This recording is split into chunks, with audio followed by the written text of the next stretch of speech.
అపోస్తలుల కార్యములు 7వ అధ్యాయం. ప్రధాన యాజకుడు ఈ మాటలు నిజమేనా అని అడిగెను. అందుకు స్టెఫను చెప్పిందేమనగా, సహోదరులారా, తండ్రులారా, వినుడి. మన పితరుడైన అబ్రహాము హారాన్లో కాపురముండక మునుపు మెసొపొతామియాలో ఉన్నప్పుడు మహిమగల దేవుడు అతనికి ప్రత్యక్షమై, నీవు నీ దేశమును నీ స్వజమును విడిచి బయలుదేరి నేను నీకు చూపింపబో దేశమునకు రమ్మని అతనితో చెప్పెను. అప్పుడతడు కల్దీల దేశమును విడిచిపోయి హారాన్లో కాపురముండెను. అతని తండ్రి చనిపోయిన తర్వాత అక్కడ నుండి మీరిప్పుడు కాపురమున్న ఈ దేశమందు నివసించుటకై దేవుడు అతని తీసుకుని వచ్చెను.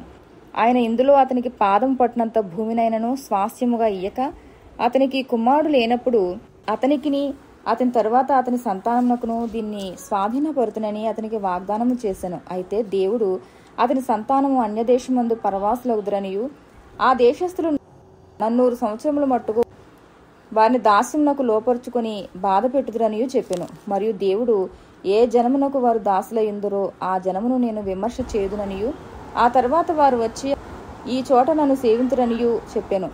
మరియు ఆయన సున్నతి విషయమైన నిబంధన అతనికి అనుగ్రహించెను. అతడు ఇస్సాకును కని ఆ నిబంధన చొప్పున 8వ దినమందు అతనికి సున్నతి చేసెను.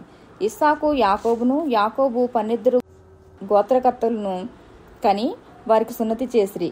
ఆ గోత్రకర్తలు మత్సరపడి యోసేపును ఐగుప్తులోనికి పోవుటకు అమ్మివేసిరి. కానీ దేవుడు అతనికి తోడయుండి అతని శ్రమలన్నిటిలో నుండి తప్పించి దయను జ్ఞానమును ఐగుప్తు రాజైన ఫారో ఎదుట అతనికి అనుగ్రహించినందున ఫారో ఐగుప్తునకును తన ఇంటికి అంతటికిని అతన్ని అధిపతిగా నియమించెను. తర్వాత ఐగుప్తు దేశం అంతటికిని కనాను దేశం అంతటికిని కరువును బహుశ్రమయు వచ్చెను గనక మన పితరులకు ఆహారము లేకపోయెను. ఐగుప్తులో ధాన్యము కలదని యాకోబు విని మన పితరులను అక్కడికి మొదటిసారి పంపెను. వారు రెండవసారి వచ్చినప్పుడు యోసేపు తన అన్నదమ్ములకు తన్ను తెలియచేసుకొనెను. అప్పుడు యోసేపు యొక్క వంశము ఫారోకు తెలియవచ్చెను. యోసేపు తన తండ్రి అయిన యాకోబును తన స్వజనులందరినీ పిలువనంపెను. వారు 75. యాకోబు ఐగుప్తునకు వెళ్ళెను. అక్కడ అతడును మన పితరులను చనిపోయి అక్కడి నుండి షెకెమునకు తేబడి షెకెములోని హామోరు కుమారుల యొద్ద అబ్రహాము వెలయిచ్చి కొనిన సమాధిలో ఉంచబడిరి. అయితే దేవుడు అబ్రహామునకు అనుగ్రహించిన వాగ్దాన కాలము సమీపించిన కొలది ప్రజలు ఐగుప్తులో విస్తారంగా వృద్ధి పొందిరి. తుదకు యోసేపును ఎరుగని వేరొక రాజు ఐగుప్తును ఏలనారంభించెను.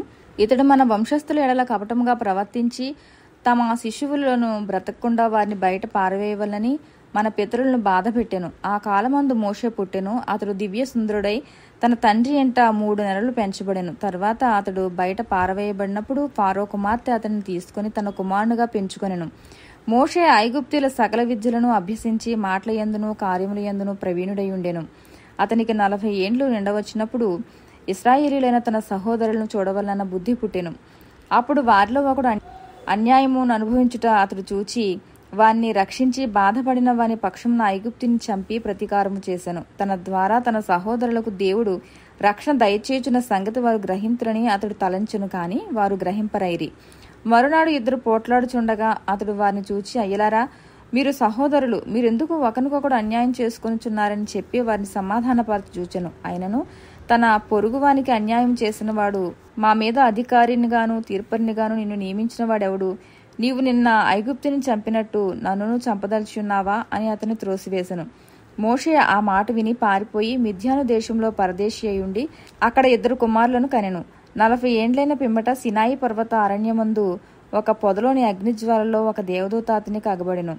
మోషే చూచి ఆ దర్శనమునకు ఆశ్చర్యపడి దాన్ని నిదానించి చూచుటకు దగ్గరకు రాగా, నేను నీ పితరుల దేవుడను, అబ్రహాము, ఇస్సాకు, యాకోబుల దేవుడను అని ప్రభువు వాక్కు వినబడెను. గనుక మోషే వణికి నిదానించి చూచుటకు తెగింపలేదు. అందుకు ప్రభువు, నీ చెప్పులు విడువుము, నీవు నిల్చున్న చోటు పరిశుద్ధ భూమి. ఐగుప్తులో ఉన్న నా ప్రజలు దురవస్థను నేను నిదానించి చూచితిని, వారి మూలుగు వింటిని, వారిని విడిపించుటకు దిగివచ్చి ఉన్నాను. రమ్ము, నేనిప్పుడు నిన్ను ఐగుప్తునకు పంపుదునని అతనితో చెప్పెను. అధికారినిగాను తీర్పరినిగాను నిన్ను నియమించిన వాడెవడని వారు నిరాకరించిన ఈ మోషేను అతనికి పొదలో కనబడిన దేవదూత ద్వారా దేవుడు అధికారిగాను విమోచకునిగాను నియమించి పంపెను. అతడు ఐగుప్తులోను ఎర్ర సముద్రంలోను 40 ఏండ్లు అరణ్యములోను మహత్కార్యములను సూచక క్రియలను చేసి వారిని తోడుకొని వచ్చెను. నా వంటి ఒక ప్రవక్తను దేవుడు మీ సహోదరుల్లో మీకు పుట్టించును అని ఇశ్రాయేలుతో చెప్పిన మోషే ఇతడే. సీనాయి పర్వతం మీద తనతో మాట్లాడిన దేవదూతతోనూ మన పితరులతోనూ అరణ్యములోని సంఘమందు ఉండి మనకిచ్చుటకు జీవవాక్యములను తీసుకుని వాడితడే. ఇతనికి మన పితరులు లోబడనొల్లక ఇతన్ని త్రోసివేసి తమ హృదయములో ఐగుప్తునకు పోగోరిన వారై మాకు ముందు నడుచున్నట్టు దేవతలను మాకు చేయుము. ఐగుప్తు దేశంలో నుండి మనల్ని తోడుకుని వచ్చిన ఈ మోషే ఏమాయనో మాకు తెలియదని అహరోనుతో అనిరి. ఆ దినముల్లో వారొక దూడను చేసుకుని ఆ విగ్రహమునకు బలినర్పించి తమ చేతులతో నిర్మించిన వాటి యందు ఉల్లసించిరి. అందుకు దేవుడు వారికి విముఖుడై ఆకాశ సైన్యమును సేవించుటకు వారిని విడిచిపెట్టెను. ఇందుకు ప్రమాణముగా ప్రవక్తల గ్రంథమందు ఇలాగూ రాయబడి ఉన్నది: ఇశ్రాయేలు ఇంటివారలారా, మీరు అరణ్యములో 40 ఏండ్లు బలి పశువులను అర్పణలను నాకు అర్పించితిరా. మీరు పూజించుటకు చేసుకున్న ప్రతిములైన మెలకు గుడారమును రంఫాయను దేవత యొక్క నక్షత్రమును మోసుకొని పోతిరి గనుక బబులోను ఆవలికి మిమ్మును కొనిపోయేదను. అతడు చూచిన మాదిరి చొప్పున దాన్ని చేయవలని మోషేతో చెప్పినవాడు ఆజ్ఞాపించిన ప్రకారం సాక్ష్యపు గుడారము అరణ్యములో మన పితరుల యొద్ద ఉండెను. మన పితరులు తమ పెద్దల చేత దాన్ని తీసుకున్న వారై దేవుడు తమ ఎదుటి నుండి వెళ్ళగొట్టిన జనములను వారు స్వాధీనపరుచుకున్నప్పుడు యెహోషువతో కూడా ఈ దేశంలోనికి దాన్ని తీసుకుని వచ్చిరి. అది దావీదు దినముల వరకు ఉండెను. అతడు దేవుని దయ పొంది యాకోబు యొక్క దేవుని నివాస స్థలమును కట్టగోరెను. అయితే సొలొమోను ఆయన కొరకు మందిరమును కట్టించెను.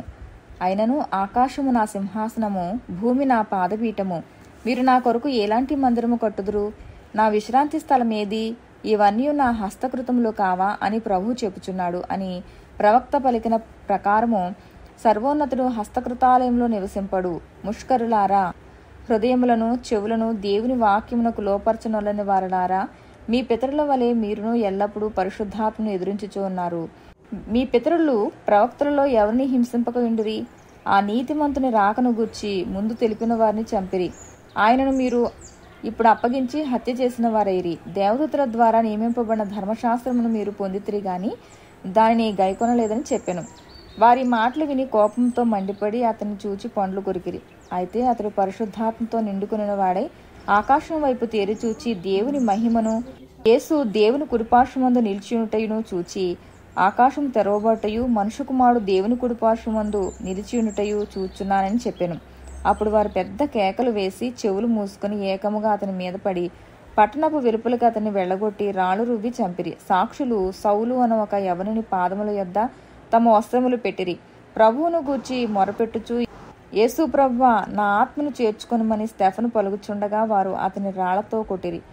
అతడు మోకాళ్ళుని, ప్రభువా, వారి మీద ఈ పాపం మోపుకుమని గొప్ప శబ్దంతో పలికెను. ఈ మాట పలికి నిద్రించెను. సౌలు అతని చావునకు సమ్మతించెను. ఆమేన్.